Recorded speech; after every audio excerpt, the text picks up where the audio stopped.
सावरकर को लेकर इन दिनों बहस छिड़ी हुई है। न्यूज चैनल पर आप देखेंगे कि एक के बाद एक सावरकर को लेकर डिबेट हो रही है।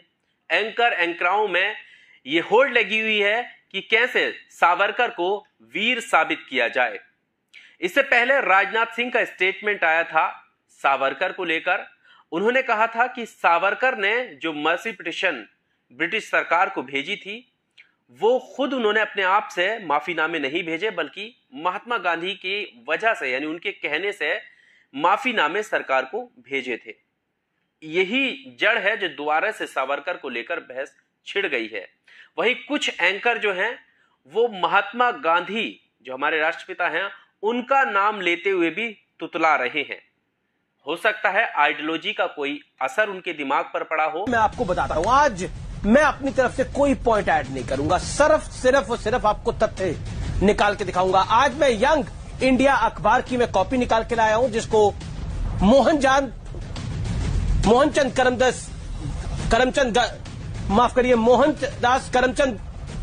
मोहनदास करमचंद गांधी ने एडिट किया है, एमके गांधी साहब ने एडिट किया है। इस सावरकर के पूरे मामले को लेकर असदुद्दीन ओवैसी की एक स्पीच भी सामने आई है, वो भी हम आपके सामने रखेंगे कि सावरकर ने किस डेट में कब माफी नामा जो है वो ब्रिटिश सरकार को भेजा और कब महात्मा गांधी जो है वो साउथ अफ्रीका से वापस घर आए थे, यानी देश आए थे। यानी जब अगर आंकड़ों की बात करें तो जब साउथ अफ्रीका से महात्मा गांधी देश लौट कर आए थे उससे पहले ही सावरकर, ये लिखा जा चुका है कि सावरकर जो है, तथ्य निकल कर आ रहे हैं, सावरकर जो है वो माफीनामा कई बार भेज चुके थे। यानी 1911 की उनकी डेट सामने आ रही है कि 1911 में वो एक के बाद एक जो है 15 के बीच में कई माफीनामे जो है भेज चुके थे जेल से निकलने के लिए। अब सीधे आपको सुनवाते हैं कि असदुद्दीन ओवैसी ने सावरकर को लेकर क्या कहा है, ये आप सुन लीजिए। वजीर दिफा ने यह कहा कि सावरकर ने जो अंग्रेजों को माफीनामे के खत लिखे थे वो महात्मा गांधी के बोलने पे लिखे थे। आप उलेमाए कराम यहाँ पर मौजूद हैं, अल्लामा फजल खैराबादी रहमतुल्लाह अलैह हो या मौलाना हुसैन अहमद मदनी रहमतुल्लाह अलैह हो, ये माल्टा की जेल में थे, वो अंडमान की जेल में थे। कोई भी एक खत इनका नहीं बता सकता कि उन्होंने अंग्रेजों से माफी की भीख मांगी। कोई नहीं बता सकता, कोई नहीं बता सकता। अब ये जो मोहतरम है सावरकर, ये जेल में गए 1911 को। कब गए जेल में? जुलाई 4, 1911 को गए। ये जरूरी है बोलना क्योंकि रिकॉर्ड हो गया तो दिखाते टीवी वाले, इन्हें एक और भड़काऊ भाषण गुलगोर में दे गए बोल के। तो जुलाई 4, 1911 को उन्होंने जेल में डाले सावरकर को। अब राजनाथ सिंह ये बोल रहे कि महात्मा गांधी खुद उनको ये बोले कि आप अंग्रेजों को एक खत लिखो, मर्सी पिटीशन लिखो, माफीनामा लिखो। मैं राजनाथ सिंह साहब से पूछना चाह रहा हूं कि आपको ये झूठ बोलने के लिए किसने मजबूर किया? 4 जुलाई 1911 को जब सावरकर को अंग्रेज गिरफ्तार करके काला पानी अंडमान में रखे, गांधी भारत में नहीं थे, साउथ अफ्रीका में थे राजनाथ सिंह साहब। वहां से क्या उन्होंने क्या प्लेन में उड़ के आके बोले या क्या, कैसा है? उतना प्लेन भी नहीं था जब, तो कुछ भी नहीं था। अब इन्होंने लंबी छोड़ दी है। अब ये समझे कि हम लोग हमारे कान में फूल है, हम नहीं देखेंगे, नहीं मालूम हमारे को मालूम, हम भी थोड़ा थोड़ा पढ़ते, ज्यादा नहीं पढ़ते, थोड़ा थोड़ा पढ़े लिखे हैं। वो हम तेलुगु में बोलते కొంచెం కొంచెం, लिटिल लिटिल। ये पहली झूठ इनकी। अब दूसरी बात यह है कि वो हो गया। फिर उसके बाद उन्होंने एक और माफीनामा लिखे नवंबर 14 को 1913 को, और तीसरा लिखे और महात्मा गांधी भारत को कब आए? जनवरी 9, 1915 को। माने 2 खत लिख चुके थे अंग्रेजों को सावरकर। अगर वो अंग्रेजी का खत आपके सामने पढ़ूंगा, उसका तर्जुमा करूंगा, तो ये जितने संघ परिवार के लोग हैं आग बिगोला हो जाएंगे। इतनी तारीफ कर रहे अंग्रेजों की, आप ऐसे हैं, आप दरिया दिल हैं, मेरे को माफ कर दो। अरे ये बात बोलते ही नहीं है। हाँ, यकीनन गांधी का खत है, गांधी ने खत लिखा था, गांधी ने खत का जवाब लिखा था। गांधी ने उस खत का जवाब लिखकर ये नहीं कहा गांधी ने अपने जवाब में सावरकर को कि बेटा तू माफी मांग ले जाके, नहीं कहा गांधी ने खत मैं पढ़ के सुना देता हूं आपको। वो खत है, गांधी ने लिखा जनवरी 25, 1920 को, और गांधी इसमें खत में लिख रहे कि आई हैव योर लेटर, आपका खत मिला। It is difficult to advise you, बड़ी मुश्किल है आपको नसीहत का, आपको एडवाइस करना। मैं आपको I suggest however you are framing a brief petition setting forth the facts of the case, bringing out in clear relief the fact that the offense committed by your brother was purely political. Gandhi उनको ये मशवरा दे रहे कि आप एक petition अंग्रेजों को लिखो और जो जुर्म आपके भाई से हुआ ये बोलो कि वो सियासी जुर्म था। I suggest this in order that it would be possible to concentrate public attention on the case. Meanwhile, अने गांधी कहां बोल रहे इसमें कि माफी मांगो? गांधी तो ये बोलते थे कि अहिंसा का सबसे बड़ा रास्ता जेल को जाना है, जेल को जाना है। और मौसूफ को काला पानी में सावरकर को जेल में डाले, 8 महीने के अंदर ही खत लिख दिया उन्होंने पहला। अब राजनाथ सिंह बोलते कि हमारे वजीर दिफा है कि गांधी ने उनसे कहा था। गांधी ने कहा गांधी तो जनवरी 25, 1920 को खत लिखे, उससे पहले तो मौसूफ 2 खत लिख चुके थे। तो अब ये बीजेपी का मकसद क्या है कि सावरकर के बारे में बड़ा अच्छा तारीख में ये भी आया। मैं एक सियासत का तालिब इल्म हूं। 1990 तक बीजेपी सावरकर का नाम ही नहीं लेती थी, हिंदुत्व का नाम भी नहीं लेती थी। ये आडवाणी ने शुरू किया हिंदुत्व और सावरकर 1990 में, उसके बाद से सब शुरू हो गए। अच्छा, सावरकर की तारीख क्या है? सावरकर की तारीख ये है कि सावरकर ने, मैं आपको बता रहा हूं कि सावरकर ने, अब ये हम बीजेपी वालों पे छोड़ देते, आप झूठ है सच है बोलो।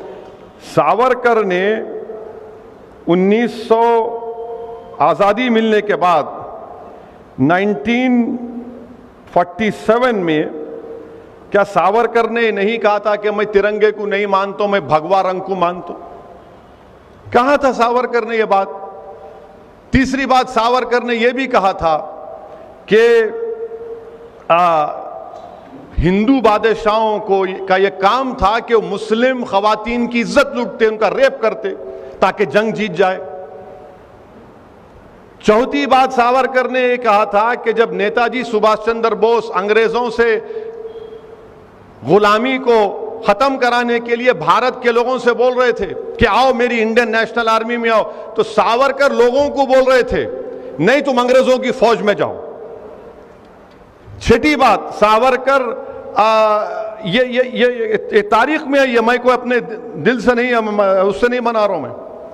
1939 में कांग्रेस और तमाम मुजाहिदीन आज़ादी ने फैसला लिया कि हम तमाम अपने अपने विजारत के ओहदों से इस्तीफा देते, तो सावरकर लिंगिंगतो वायसराय के पास जाके बोले नहीं हम नहीं देते, हम आपके साथ हैं, हम आपके साथ हैं।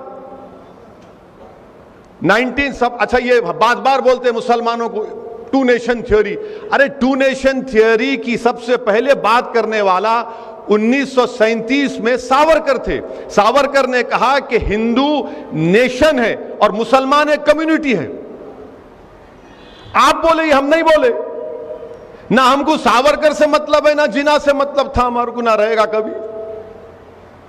और आपको मालूम कि हिंदू महासभा और मुस्लिम लीग मिलकर इख्तिदार में थे उस जमाने में, माने दोनों हिंदू महासभा और मुस्लिम लीग मिलकर इख्तिदार में थे। और आखिरी बात, सावरकर महात्मा गांधी के कत्ल में मुलव्विस थे। कौन बोले बात? ये महात्मा गांधी के जो कत्ल का मुकदमा चला उसमें सावरकर एक्यूज थे। कोर्ट ने उनको कहा कि इनका जो पीए था सावरकर का, बाजे नाम था, वो जो एविडेंस दिया उसको कानून में क्या है कि कोरॉबोरेट करना, मैंने सिर्फ मेरे बोलने पे नहीं बल्कि इलियास सेठ भी बोलना, वो नहीं कर सका।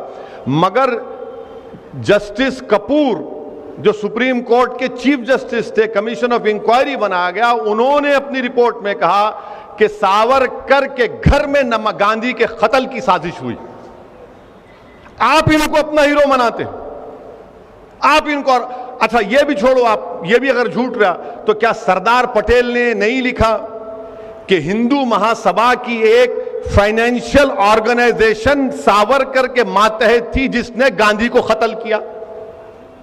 ये सब चीजें हैं और ये आप कर रहे हैं। जब मैं 2004 में पार्लियामेंट को, हैदराबाद की आवाम का लाख शुक्रिया, मुझे मुंतखब करके अल्लाह ने भिजाया। 2004 में पार्लियामेंट के सेंट्रल हॉल में मैं गया तो जैसा मैं सब बैठे हुए सेंट्रल हॉल, यहां पर गांधी की फोटो है और उसके राइट ऑपोजिट सावरकर की फोटो है।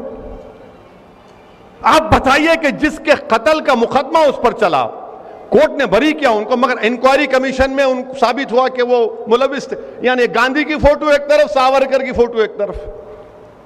तो ये क्या हो रहा है हमारे मुल्क में? फिर खुद वजीर दिफा इस तरह की अगर बात करेंगे और फिर मोहन भगवत आरएसएस के सरसंघचालक बोल रहे नहीं सावरकर उर्दू बड़ी अच्छी बोलते थे, गजल लिखते थे, उन्हें मुस्लिम दोस्त थे। कहते गजल लिखे तो मुस्लिम दोस्त हो जाते। आज मीडिया वाले में से पूछे, मिला तुम्हारे इनको तारीख नहीं मालूम, महात्मा गांधी के कत्ल का जो एफआईआर था वो एफआईआर भी उर्दू में लिखा गया था। एफआईआर भी उर्दू में लिखा गया था कि मुल्जिम 1, मुल्जिम 2, दफा 302। सावरकर ने उर्दू से नफरत का इजहार किया था, वो भी रिटर्न है। ये लोग ये समझते कि कोई जानता नहीं है, अपनी लंबी लंबी झूठ छोड़ के निकल जाओ, कोई पकड़ेगा नहीं। अरे तो हम जानते ना, थोड़ा बहुत पढ़े, हम भी उलेमाओं की सोबत में उनके पैरों के पास बैठकर हम भी सीखे, हम भी जानते हैं। तो आज इनको आप बना रहे हैं कि उन्हें बड़े वो थे। अरे कहां थे भाई? गांधी के कत्ल में ये थे। सावरकर ने यह भी लिखा कि हिटलर ने जो जर्मनी में यहूदियों को खत्म किया वो सही था, क्योंकि यहूदी जर्मनी से अंदर नहीं मिल सके, एसिमिलेट नहीं हो सके।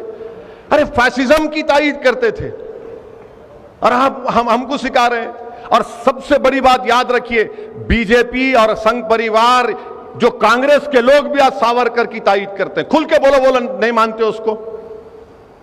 सावरकर ने अपनी किताब हिंदुत्वा लिखी। हिंदुत्वा में सावरकर ने लिखा कि मुसलमान इस मुल्क से मोहब्बत नहीं कर सकते, क्योंकि ये इनके बाबा की जमीन नहीं है, ना इनके लिए ये एक मुबारक सरजमीन है। अंग्रेजी का लफ्ज था कि ना ये फादरलैंड है ना ये होली लैंड।